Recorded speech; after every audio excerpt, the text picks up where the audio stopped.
سورہ انبیاء کی چونکہ ایک درس ہو گیا تھا اور اسی پر اب پھر گفتگو چل رہی تھی کہ اقترب للناس حسابهم وهم فی غفلۃ معرضون، لوگوں کے حساب کا وقت قریب آ گیا ہے اور وہ پھر بھی غفلت میں پڑے ہوئے اعراض کر رہے ہیں اور جو زندگی کا مقصد ہے ان سے وہ غفلت میں۔ ان میں چند حدیث مبارکہ بیان ہوئی، ترغیب آخرت اور ترہیب دنیا۔ دنیا سے ڈرو، دنیا کے محبتوں میں پھنس نہ جاؤ۔ حب الدنیا رأس کل خطیۃ، تمام گناہوں کی بنیاد جو ہے وہ دنیا کی محبت ہے۔ اللہ دنیا کی محبت سے بچے۔ ایک وقت آئے گا کہ مسلمان کمزور ہوں گے تو جو پوچھا گیا تو بولو دو چیزیں مسلمانوں میں پائی جائے گی، حب الدنیا و کراہیت الموت۔ یہ مسلمانوں کے ناکامی کا دور ہوگا جب دنیا کی محبت ان کے دلوں میں ہوں گی اور موت سے خوفزدہ ہوں گے۔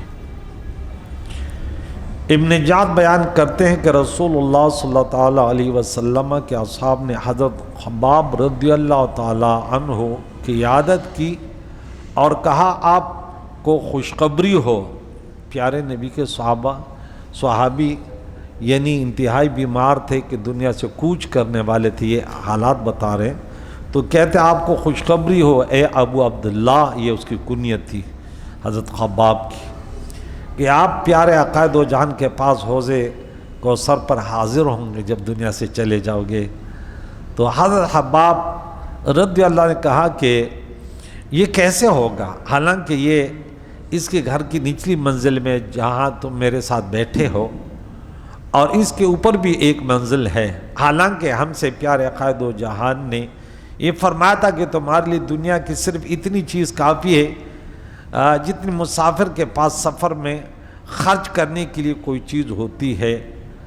تو فرمایا تھا کہ تمہارے لیے اس قدر دنیا سے پرہیز کرنا ہے، بس اتنی چیزیں اپنے پاس رکھو۔ تو اور اب میرے پاس اتنی ہے تو میں بڑا خوفزدہ ہوں کہ یہ تو میرے پاس زیادہ دنیا ہوگی۔ ایک اور روایت ہے کہ حضرت امیر معاویہ اپنے امام ابو ہاشم بن عتبہ کی عیادت کرنے گئے تو وہ رو رہے تھے۔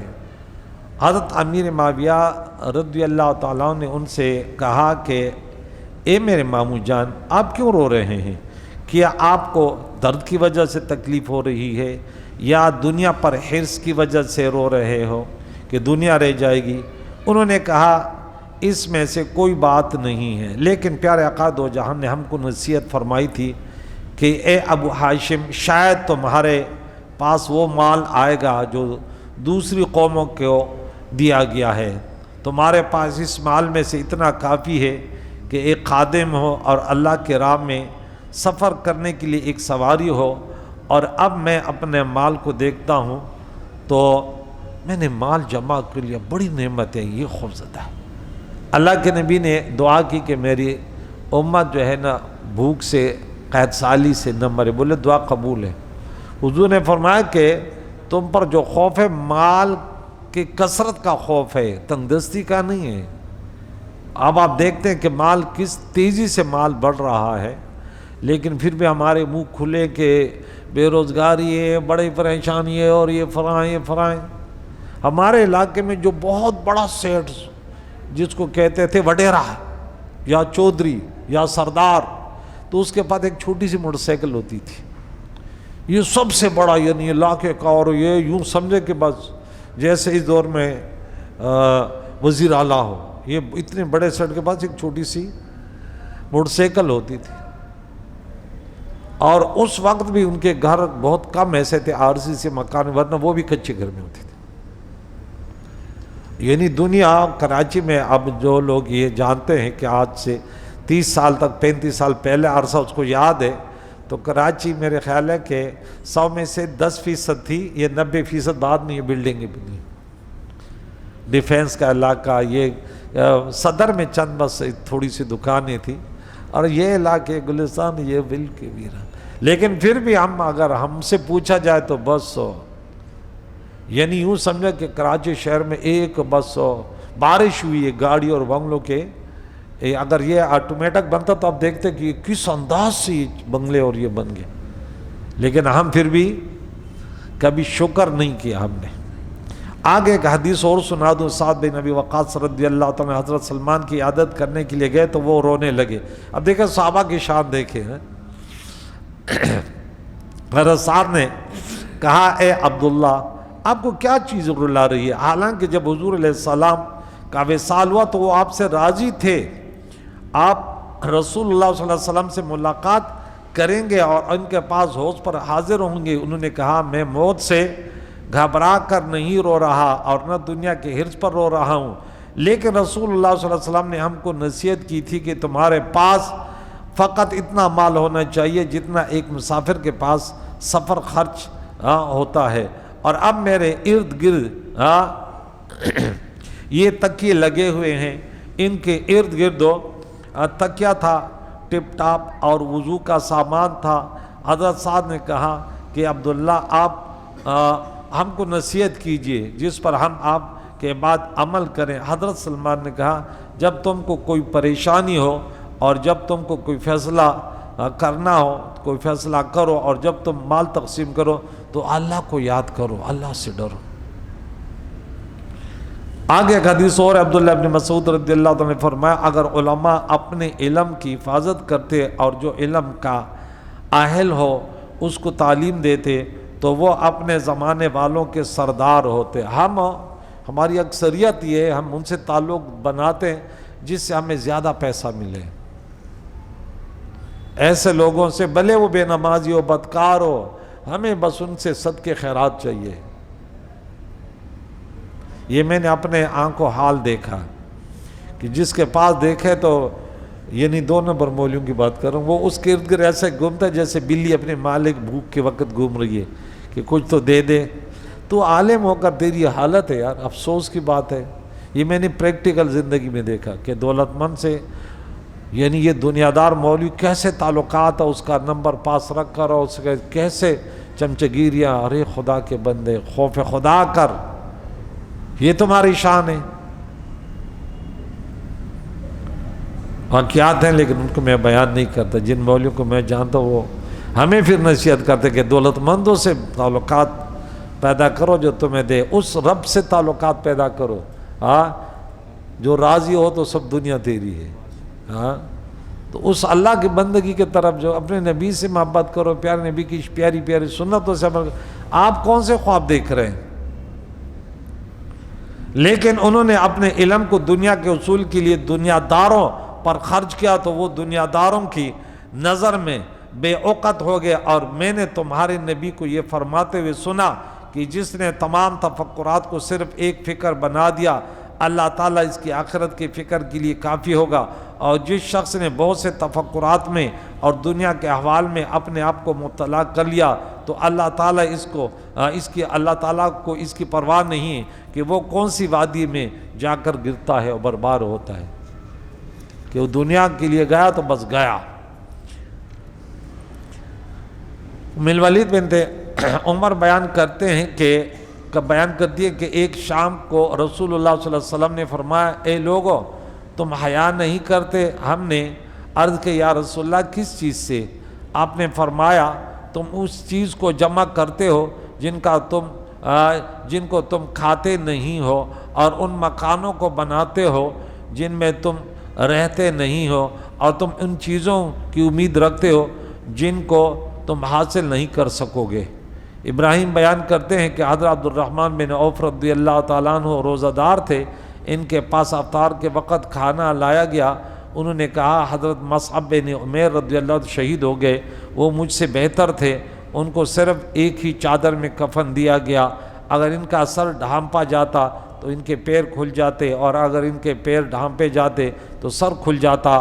حضرت امیر حمزہ سید الشہداء رضی اللہ تعالیٰ عنہ وہ شہید ہو گئے تو وہ مجھ سے افضل تھے، پھر ہم پر دنیا بہت کچھ، ان کے ساتھ بھی ہے کہ ان کے کفن کا کپڑا پورا نہیں ہوا، پھر ہم پر دنیا کو شادہ کر دی گئی اور ہم کو دنیا کا وہ مال و متاع ملا جو ملا، اور ہم ڈر رہے ہیں کہ ہماری نیکیوں کا اجر ہم کو دنیا میں ہی تو نہیں دیا گیا، پھر انہوں نے رونا شروع کر دیا اور کھانا چھوڑ دیا۔ یہ بخاری کی حدیث ہے۔ حضرت ابن عباس رضی اللہ عنہ بیان کرتے ہیں کہ حضور علیہ السلام نے ایک شخص کو نصیحت کرتے ہوئے فرمایا، 5 چیزوں کے آنے سے پہلے غنیمت جانو، اغتنم خمسا قبل خمسک، اغتنم شبابک قبل حرمک، جوانی کو بڑھاپے سے پہلے جوانی میں انسان کیا کچھ عبادت کر سکتا ہے، تو اس کو غنیمت جانو اللہ کی بندگی کے لیے۔ وَاِغْتَنِمْ صِحَتَكَ قَبْلَ سَقْمِكَ، اور صحت کو بیماری سے پہلے غنیمت جانو، اور حیاتک قبل مماتک، اور زندگی کو موت سے پہلے غنیمت جانو، وَغِنَاكَ قبل فقرک، اپنے دولت مندی کو، فقر یعنی انسان مرتا ہے تو غریب ہو جاتے، دنیا میں جو بھی ہے اس کو خیرات کرو، اور فراغک قبل شغلک، فارغ ٹائم کو غنیمت جانو اللہ کے بندگی کے لیے، ان قریب تو مشغول ہونے والے ہو، پھر دنیا میں پھنس جاؤ گے۔ اور حدیث کا یہ معنی نہیں کہ دنیا کی نعمت اور مال و دولت کو بالکل حاصل نہ کرنا چاہیے۔ اگر انسان کے پاس مال و دولت نہ ہو تو اس پر زکوٰۃ اور عشر کیسے فرض ہوگا، قربانی کس طرح واجب ہوگی، اور حج کیوں کر فرض ہوگا۔ ان حدیث کا منشا یہ ہے کہ انسان مال و دولت کے اصول میں اس طرح مستغرق نہ ہو کہ اللہ تعالیٰ کے احکام کو بھول جائے، انسان اللہ تعالیٰ کی اطاعت اور عبادت میں مال خرچ کرتا رہے اور حقوق العباد کو ادا کرتا رہے، تو دنیاوی مال و متاع بھی اس کے لیے باعث اجر و ثواب ہے، تو اس میں مستغرق نہ ہو بس کہ بس ادھر ادھر دنیا سے غافل اور صرف مال ہی مال کے فکر میں۔ عبد الرحمن بن عوف رضی اللہ تعالیٰ عنہ بہت عظیم تاجر تھے، ان کے پاس بہت مال تھا۔ ایک دن وہ حضرت ام سلمہ رضی اللہ عنہ کے پاس گئے اور کہا، اے میری ماں، مجھے ڈر ہے کہ مال کی کثرت کہیں مجھے ہلاک نہ کر دے۔ حضرت ام سلمہ رضی اللہ تعالیٰ نے فرمایا، اے میرے بیٹے، مال کو خرچ کرو۔ زہری بیان کرتے ہیں کہ حضرت عبد الرحمن بن عوف نے حضور علیہ السلام کے عہد میں اپنے مال میں سے 4000 دینار صدقہ کیے، پھر 40,000 دینار صدقہ کیے، پھر 40,000 دینار صدقہ کیے، پھر 500 گھوڑے سامان لا کر اللہ کے راہ میں دیے، پھر دوبارہ 500 اونٹنیاں اللہ کے راہ میں دیں، اور ان کا عام مال تجارت کے ذریعے تھا۔ زہری بیان کرتے ہیں کہ عبد الرحمن بن عوف نے وصیت کی تھی کہ شہدائے بدر میں سے جو صحابہ باقی ہیں ان میں سے ہر ایک کو 400 دینار دے دی جائے۔ وہ تعداد میں 100 صحابہ تھے، ان میں سے ہر ایک کو 400 دینار دیے گئے، اور عثمان رضی اللہ تعالیٰ بھی ان میں سے تھے، انہوں نے 1000 گھوڑے اللہ کے راہ میں دیے، دینے کی وصیت فرمائی۔ اسد الغابہ میں یہ واقعات ہیں۔ تو یہ تمام چیزیں جو ہیں جو آج ذکر کیے گئے اس آیت کے کہ دنیا کے حساب کا وقت قریب ہے، وَهُمْ فِي غَفْلَةٍ مُعْرِضُونَ، اور لوگ غفلت میں اسے اراض۔ موت کتنی قریب ہے کہ انسان سوچ بھی نہیں سکتا، ہر آنے والی چیز قریب ہے، موت سب سے اقرب ہے۔ ہم دنیا میں ایسے رہتے ہیں گویا کہ ہم نے مرنا نہیں ہے، ہم نے ایسے یعنی دوسروں سے چھوڑو، یعنی مسلمان کا یہ ایک شیوا نہیں ہونا چاہیے، اس کے گفتار میں، اس کے کردار میں موت جھلک رہی ہو کہ یہ واقعی موت سے ڈرتا ہے۔ اس کا جہاں بھی ہو وہ غفلت نہ کرے، اپنے فرائض ایسے سر انجام دے کہ جس کے لیے کام کر رہے وہ۔ اب دیکھ ہم جہاں بھی جاتے ہیں ہماری بڑی شکایتیں ہوتی ہیں، علماء کے پاس اگر جاتے ہیں تو وہ بڑے سخت مزاج ہوتے ہیں، لوگ یعنی شکایت کرتے کہ بھائی اگر بچوں کو پڑھا رہے تو وہاں بچوں کو یعنی حقوق پورے نہیں کیے جاتے، اگر ڈاکٹروں کے پاس جاتے تو وہ لگ رہا ہے کہ انہوں نے چھریاں اٹھائی ہیں وہ بھی کاٹنے کے در پہ ہیں۔ یعنی یہ نہیں دیکھتے کہ یہ مریض جو ہے اس کو تھوڑا سا ہلکا ہاتھ رکھا جائے، یہ تو صحیح ہونے والے نہیں ہیں۔ وہ کوشش کرتے ہیں کہ اس کے ورثاء کو دور کریا جائے، اس کے میت کو بھی ایک ہفتہ اپنے پاس رکھ لے تاکہ کچھ لاکھوں روپے رشید بھائی کما لیں۔ یعنی یہ ہمارے ڈاکٹروں کا، یہ ہمارے یعنی یہ وہ ذمہ دار لوگ ہیں جنہوں نے بڑی محنتیں کی ہے۔ میں اور یہ ہمارا بیٹا مبین اب ہم قبرستان گئے تو میرا دل ہل گیا تھا، میں نے بولا اس کو، میں نے بولا یہ کتنے لکھا ہوتا نا وکیل اور فلاں فلاں، میں نے بولا انہوں نے کتنی محنت کی ہوگی یار دنیا میں، آج قبرستان میں پتہ نہیں کوئی فاتحہ پڑھنے آتا نہیں آتا، اکثر قبرستان بھی جاتے تو اکثریت ہم نے دیکھی تو وہ بھی قبرستان جا کے دنیا کمانے کے در پہ ہیں. کوئی قبر میں بیٹھا ہے تو کوئی پان کھا رہا ہے. اب مجھے یہ بھی یقین نہیں آتا مجھے کہ قبرستان میں اتنے افراد کہ یہ نماز بھی پڑھتے ہوں گے یا نہیں. بس جو دیکھ رہے ہوتے ادھر کہ کوئی پیسہ لائے, کوئی حلوہ بریانی لائے اور کچھ بس پیٹ بھریں. تو ہم قبرستان میں بیٹھ کر بھی ہم غافل ہوتے ہیں. حالانکہ ارزندہ چہ د مردہ پا قبر تیر شی دمرا بست نصیحت پا دی دنیا, کہ ایک زندہ قبر سے گزر جائے تو یہ دنیا میں یہ نصیحت کافی ہے نا کہ بھائی اس کے دادا کو میں نے دیکھا تو وہ 1925 میں دنیا میں آئے تھے. میں نے بولا وہ بھی ایک وقت ہوگا. اب آج قبروں پہ دیکھو کہ میں نے بولا یہ دیکھے یہ بھی تو اس دنیا کو آباد کرنے والے تھے, لیکن ہم جنازہ کے ساتھ آتے ہیں پھر بھی باہر کھڑے ہو کے گٹکا کھاتے ہیں. والدہ کے ساتھ آئے میں باہر گٹکا کھا رہے ہیں. کہتا ہے اگر بوڑھے والے وہ ہیں تو دل میں سوچتے چلو اب جان چھوٹ گئی, اتنا خرچہ ہوتا تھا. اس کا رویہ اس کی حیات بتا رہی ہوتی ہے کہ اس کو کوئی فکر نہیں ہے. بس سویم دویم میں آ جائے گا ایک نماز دو کے لیے, اس کے بعد کہتے ہیں باس میں نے فرض پورے کر لیے. اب وہ غریب خود اپنی نماز نہیں پڑھتے, دوسروں کیا. تو اللہ کریم فرماتا ہے کہ حساب قریب ہے اور یہ اس میں غفلت میں اعراض کیے ہوئے ہیں. الہاکم التکاثر حتی زرتم المقابر, تمہیں مال کی کثرت ہے کہ مال کو جمع کریں, غفلت میں ڈالا یہاں تک کہ قبرستان آ گئے. اب کیا کرو گے؟ اب تو بغیر کشتی کے اب دریا سمندر کے کنارے آ گئے, اب اس کو پار کیسے کرو گے؟ بغیر اعمال کے اب قبرستان میں گئے تو اب کیا کرو گے؟ اسال صاحب کے جان چھوٹ جائے گی کہ کوئی آئے گا تو اسال حساب کرے گا. اس میں تو اختلاف کے ہے یا نہیں. یعنی اپنے اعمال تو اپنے ہیں نا.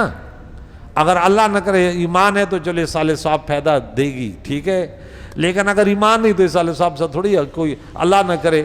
آج جمعہ کی نماز میں نے کہا کہ ہمیں فکر اس چیز کی ہے کہ مسلمان آج گناہ بھی کر رہے ہیں, اس پر فخر بھی کر رہے ہیں, اس کو گناہ بھی نہیں کہتے. وہی سورہ فاطر کی 8 نمبر آیت پڑھی, فراہ حسن بولے اس میں کیا ہے.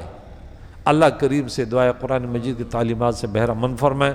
ہر وقت اللہ کی یاد میں, پیارے نبی کے محبت میں, موت کی تیاری میں مسلمان کی زندگی ہو تو یقیناً کامیاب ہوگا. اللہ تعالیٰ ہمارے مرحومینوں کی مغفرت فرمائے, زندوں کو دین اسلام پر جینے اس پر موت نصیب فرمائے. وصلی اللہ محمد صاحب اجمعین.